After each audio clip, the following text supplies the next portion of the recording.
হাইকোর্টের ইতিহাসে বেনজির বিচারপতি বনাম বিচারপতির সংঘাত, সেই খবরে ইন ডিটেলস থাকছে শুরুতেই। একেবারে তাই, গোল যেমনটা বললো প্রেস কর্নারের মধ্যে শুরুতে নজর থাকবে সুপ্রিম কোর্টে। লিমা রয়েছে আপনাদের সঙ্গে, থাকবেন আমাদের রিপোর্টাররা। কি হলো আদালতে আজকে, শীর্ষ আদালতে কি বললেন বিচারপতিরা? বিচারপতি ভার্সেস বিচারপতি সংঘাতে সুপ্রিম কোর্টের হস্তক্ষেপ। মেডিকেলে ভর্তি দুর্নীতি মামলায় সিঙ্গল ও ডিভিশন বেঞ্চের যাবতীয় নির্দেশের ওপর স্থগিতাদেশ দেওয়া হলো। আসুন আজকে প্রেস কর্নারের শুরুতেই আমরা বুঝে নেওয়ার চেষ্টা করব আদালতে আজকে কি হলো, কে কি বললেন, কি নির্দেশ এলো। জ্যোতির্ময় কর্মকার সমস্তটা বুঝিয়ে বলবেন। জ্যোতির্ময়,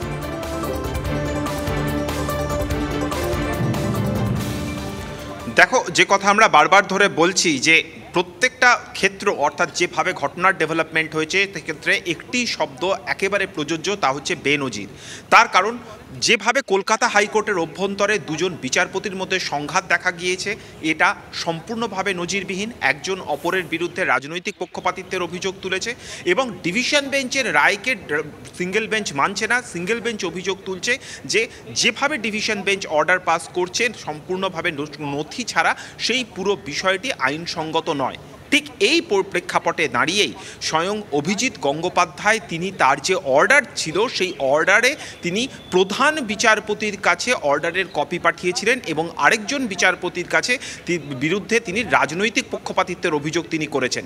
আর ঠিক এই জায়গাতেই স্বয়ং প্রধান বিচারপতি তিনি তড়ি ঘড়ি একটি বিশেষ বেঞ্চ গঠন করেন। বিচারপতি সূর্যকান্ত তিনি চণ্ডীগড়ে ছিলেন, সেখান থেকে তিনি আজ ভার্চুয়ালি এই বৈঠকে তিনি যোগ দেন এবং শুনানিতে তিনি যোগ দেন। এবং যে ছবিটা আমরা দেখতে পাই তাতে প্রথমেই ওয়েস্ট বেঙ্গল গভর্নমেন্টকে যেমন নোটিশ ইস্যু করা হয়, সিঙ্গেল বেঞ্চ অর্থাৎ অভিজিৎ গঙ্গোপাধ্যায় এক্ষেত্রে সিবিআই তদন্তের যে নির্দেশ দিয়েছেন সেই নির্দেশের ওপরে স্থগিতাদেশ দেওয়া হয়। ডিভিশন বেঞ্চ এবং সিঙ্গেল বেঞ্চ এই মেডিকেলে নিয়োগ দুর্নীতি নিয়ে যাবতীয় যে শুনানি করছে তার উপরে স্থগিতাদেশ দেওয়া হয় এবং তার পাশাপাশি এই মামলার ক্ষেত্রে অর্থাৎ মেডিকেলে নিয়োগ দুর্নীতির ক্ষেত্রে মূল যে আবেদনকারী তাকেও নোটিশ ইস্যু করা হয়, যদি তিনি চান তিনি এই মামলার পার্টি হতে পারেন।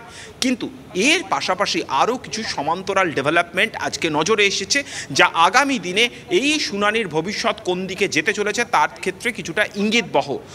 প্রথম যে বিষয়টি তা হচ্ছে সলিসিটর জেনারেল তুষার মেহতা তিনি ডিভিশন বেঞ্চের কার্যকলাপ নিয়ে প্রশ্ন তুলেছেন। কিভাবে অ্যাপিল মেমো ছাড়া ডিভিশন বেঞ্চ কোনো নথি ছাড়াই এক্ষেত্রে সিঙ্গেল বেঞ্চের যাবতীয় অর্ডারকে তিনি নস্যাৎ করে দিলেন এবং সিবিআই তদন্তের নির্দেশকে খারিজ করে দিলেন, তা নিয়ে তিনি প্রশ্ন তোলেন।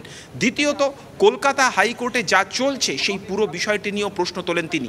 স্বয়ং প্রধান বিচারপতি বলেন যে এক্ষেত্রে এক্সেপশনাল কিছু ঘটনার ক্ষেত্রেই এ ধরনের পদক্ষেপ করা যায় এবং তখন তুষার মেহতা তিনি বলেন যদি কারোর বাড়ি ভেঙে পড়ে, যদি কারোর বাড়ি ভেঙে দেওয়া হয় বা ফাঁসির মতো গুরুত্বপূর্ণ ঘটনা ঘটে, তখনই শুধুমাত্র এভাবে আদালতের যে নিয়ম রয়েছে, আইনের যা যা প্রভিশন রয়েছে তার তোয়াক্কা না করে এভাবে পদক্ষেপ করা যায়। এবং এই পুরো বিষয়টি নিয়ে তিনি একটি নোট জমা দেবেন। যে সময় শুনানি শেষ হয়েছে সেই সময় থেকে 2 ঘন্টার মধ্যে কেন্দ্রীয় সরকারের তরফে তিনি হলফনামা আকারে একটি নোট জমা দেবেন বলে তিনি জানিয়ে দিয়েছেন। দ্বিতীয়ত, সিঙ্গেল বেঞ্চ অর্থাৎ অভিজিৎ গঙ্গোপাধ্যায়ের ভূমিকা নিয়ে প্রশ্ন তুলেছেন রাজ্য সরকারের তরফে আইনজীবী কপিল সিব্বাল এবং তিনি স্পষ্টভাবে যে কথা জানান যে তিনিও একটি এসএলপি এক্ষেত্রে ফাইল করছেন। এবং আরেকটি রাজনৈতিক গুরুত্বপূর্ণ বিষয় তা হচ্ছে অভিষেক বন্দ্যোপাধ্যায়ের তরফ থেকে আইনজীবী অভিষেক মনু সিংভি তিনি উপস্থিত ছিলেন। তিনি স্পষ্টভাবে জানান যে এক্ষেত্রে যেহেতু অভিষেক বন্দ্যোপাধ্যায়কে প্রায় প্রত্যেকটা মামলার ক্ষেত্রে তার নাম উল্লিখিত হচ্ছে, ফলত সেক্ষেত্রে তিনিও এই মামলায় পার্টি হতে চান এবং তিনি একটি রিট পিটিশন তিনি দাখিল করতে চলেছেন। অর্থাৎ এক্ষেত্রে একটা বিষয় স্পষ্ট যে বিচার ব্যবস্থার অভ্যন্তরের সংঘাত শুধুমাত্র নয়, আগামী দিনে পশ্চিমবঙ্গের রাজ্য রাজনীতি কোন দিকে যাবে তাও কিন্তু এই শুনানির ওপর সম্পূর্ণভাবে নির্ভর করছে। এবং অবশ্য আরেকটা বিষয় এক্ষেত্রে উল্লেখ করতে হবে যে সিবিআইকেও এক্ষেত্রে নোটিশ ইস্যু করা হয়েছে, যেহেতু এক্ষেত্রে সিবিআই তদন্তের নির্দেশ দেওয়া হয়েছিল।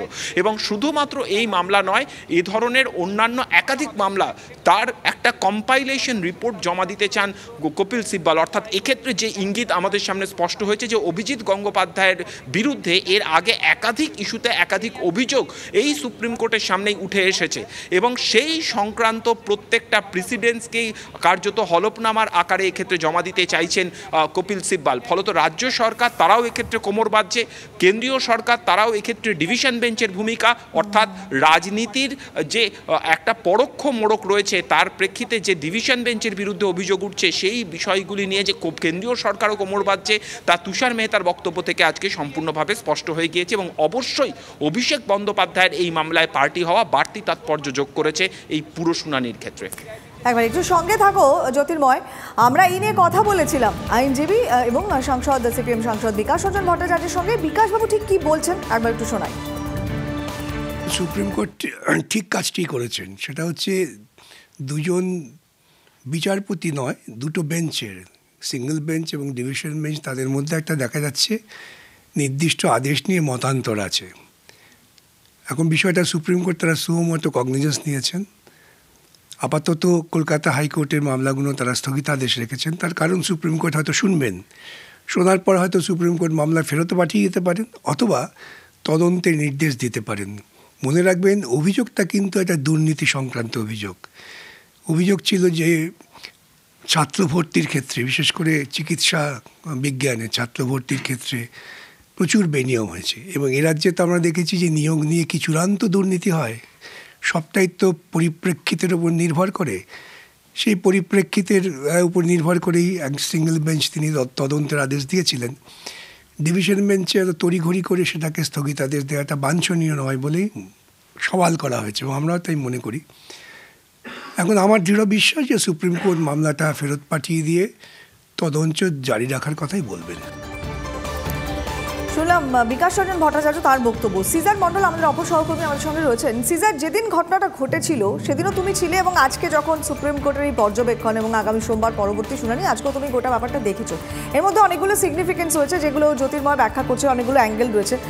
তার মধ্যে এই অভিষেক বন্দ্যোপাধ্যায়ের পার্টি হতে চাওয়া, তার মধ্যে এই আইনজীবীরাই যেমনটা বলছেন যে বিচার ব্যবস্থার মধ্যে রাজনীতি ঢুকে পড়াটা, এই সব মিলিয়ে গোটা বিষয়টাকে আরও একটু জটিল হয়ে গেল। আর সাধারণ মানুষের আস্থার কথাই যদি ধরি, সেটাই বা কোন জায়গায় দাঁড়াচ্ছে এবারে?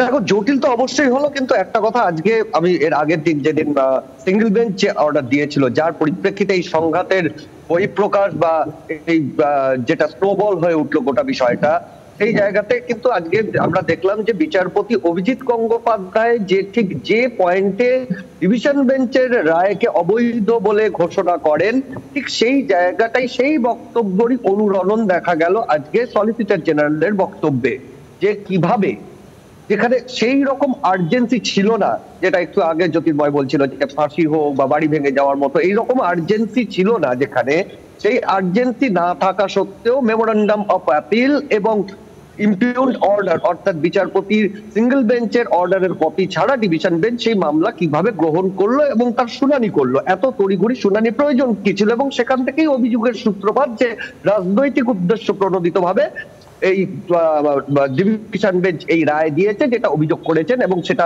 নিজের অর্ডার শিটে উল্লেখ করেছেন বিচারপতি অভিজিৎ গঙ্গোপাধ্যায়। এবং অবশ্যই তুমি যদি বিচারপতি অভিজিৎ গঙ্গোপাধ্যায়ের সেই রায়টা দেখো, সেই বিস্ফোরক যে অভিযোগগুলো সেগুলো কিন্তু অনেকাংশেই আইনের পরিধির বাইরে চলে গেছে।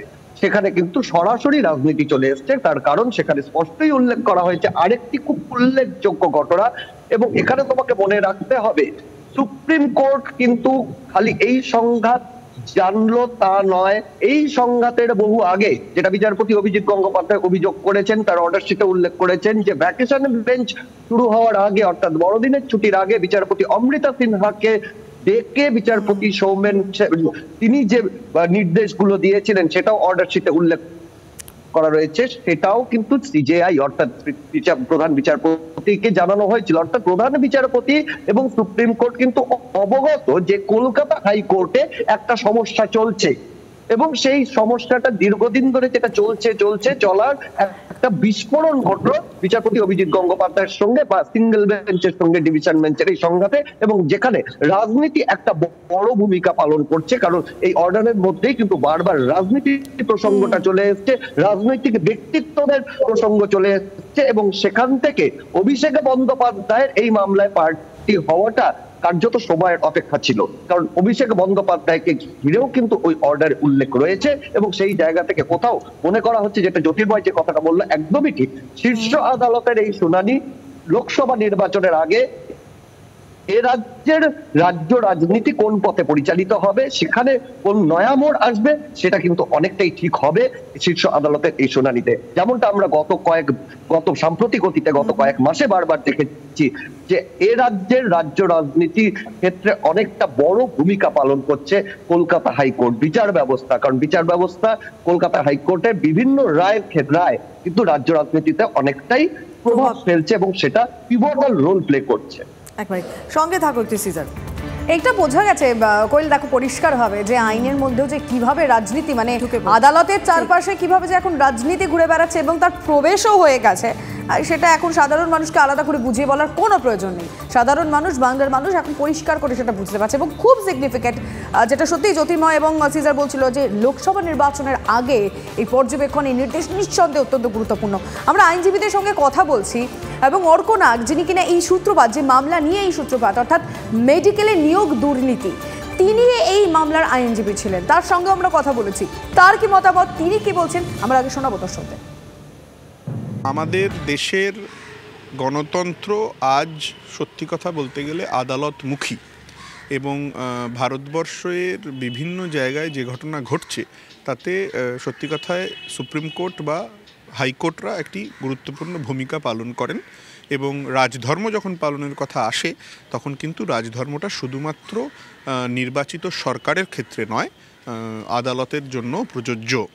তো আমার মনে হয় যে এটা সবার মাথায় রাখা উচিত এবং সুপ্রিম কোর্টকে এটা ইন্টারফেয়ার করতে হলো, এটা নজির, কিন্তু যেহেতু সুপ্রিম কোর্ট এটাতে ইন্টারফেয়ার করছে এর বেশি এর বিষয়ে কথা বলাটা বোধহয় সঠিক হবে না। আমরা শুনলাম অর্ক নাথ আইনজীবী, তার বক্তব্য।